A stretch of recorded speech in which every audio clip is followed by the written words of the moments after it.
অনেক পেশেন্ট জিজ্ঞাসা করে যে ডক্টর আমার পলিসিস্টিক ওভারি আছে, তাহলে কি আমার নর্মালি বাচ্চা হবে না? তো এটার আনসার হচ্ছে সিম্পল কথা, ইয়েস অ্যান্ড নো।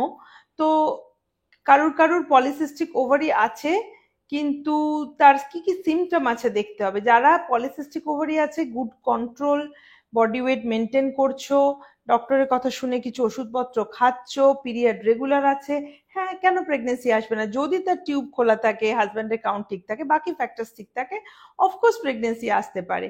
কিন্তু কন্ট্রোলটা সুন্দর রাখতে হবে, ডায়াবেটিসটা বাঁধিও না যাতে কিনা প্রেগনেন্সি কমপ্লিকেশনসটা বেড়ে যায়। তো এগুলো যদি করো, প্রেগনেন্সি ন্যাচারালি আসতেই পারে।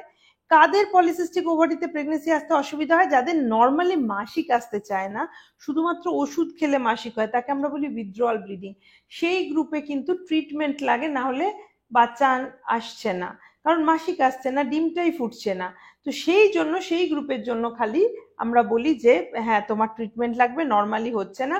কিন্তু তার আগের প্রসেস, প্রি ট্রিটমেন্ট যে মেথডগুলো আমরা বলি, যেগুলো আমার অনেক ভিডিওতে আছে, কি ডায়েট করবে, কি এক্সারসাইজ করবে, বডি ওয়েট মেনটেন করবে, সেই জিনিসগুলো যদি মেনটেন করতে পারো, যদি পিরিয়ড রেগুলার আসে, বাকি ফ্যাক্টরস ঠিক থাকে, তাহলে অফকোর্স নর্মাল প্রেগনেন্সি আসতে পারে।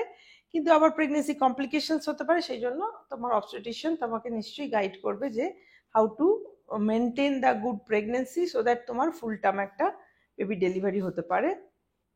তো মেন রিস্ক আমি সবসময় বলবো, diabetes risk is very high, এর সাথে প্রেশার বাড়ার চান্স থাকে, এগুলোকে একটু খেয়াল রাখতে হবে।